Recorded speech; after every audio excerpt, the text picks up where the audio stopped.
So I've been trying to understand why this cartridge won't get past the extractor on this Stevens Favorite, and I think I've got it figured out.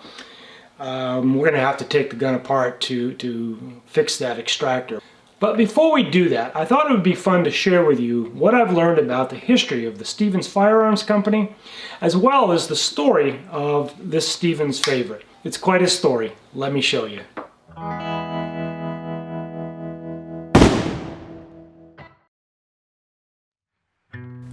The Stevens Arms Company got its start at Chicopee Falls, Massachusetts in 1864.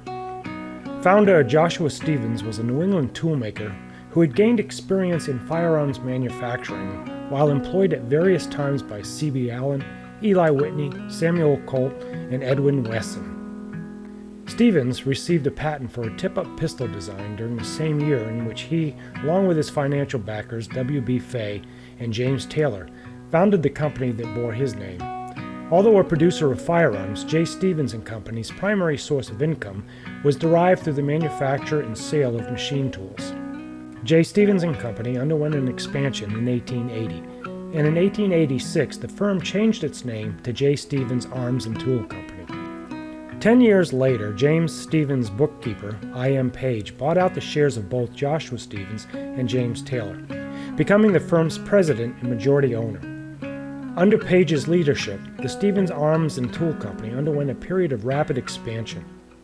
Manufacturing facilities and payroll grew significantly, with factory space doubling between 1895 and 1898, and the number of employees increasing to 150 during that same period. In 1901, Stevens Arms and Tool Company purchased the Cataract Tool and Optical Company of Buffalo, New York.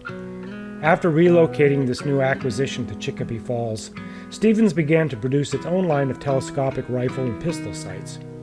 Optical sights continued to be a part of the Stevens line until the First World War, when the company sold its interest to Lyman Gun Sight Company of Middlefield, Connecticut.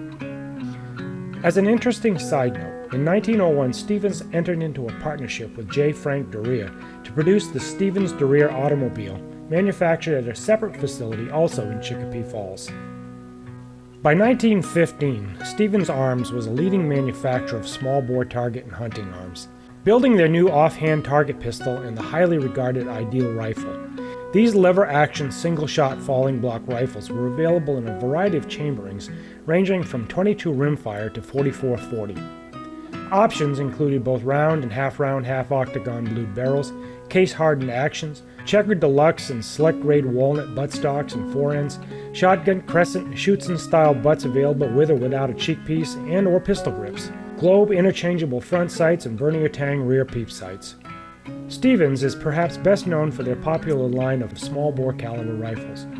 The 4-pound Stevens Favorite featured interchangeable breech blocks and blued barrels as well as case-hardened receivers and walnut stocks. Options included rear tang sights and deluxe checkered wood. The Favorite was sold in both boys' and ladies' models.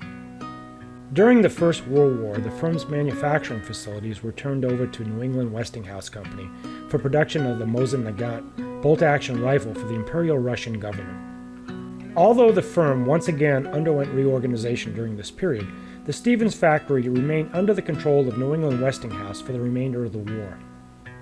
In 1920, J. Stevens Arms Company became a wholly owned subsidiary of the Savage Arms Corporation when it was acquired by the Utica, New York arms maker. For a long period, the Stevens name was all that remained of the New England firm. However, that situation changed in 1999 when the Savage Arms Company once again began to produce the Stevens Favorite rifle under the designation the Model 30G. Stevens was one of America's most prolific makers of small caliber rifles for young boys. A great example is Stevens' Favorite rifle line. Between 1893 and 1939, it is estimated that Stevens built approximately 1 million copies of this very popular model.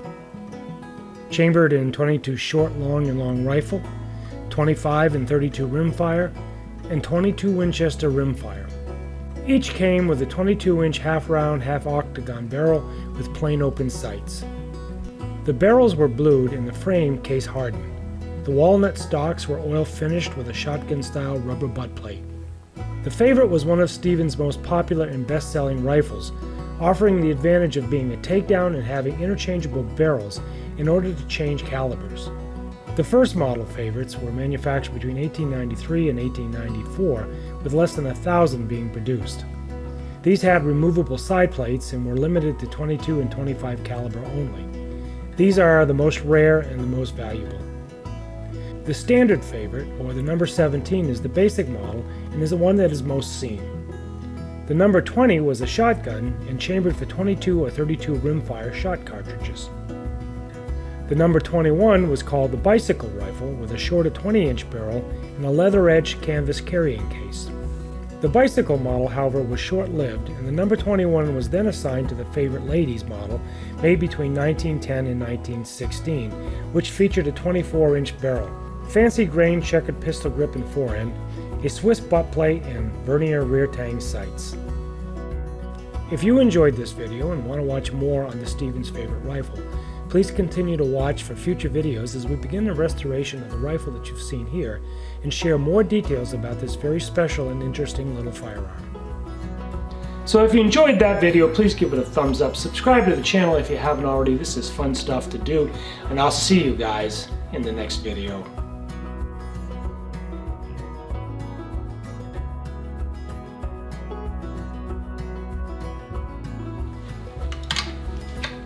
Now I guess I've got to watch a YouTube video and figure out how to take this thing apart. Don't you just love YouTube?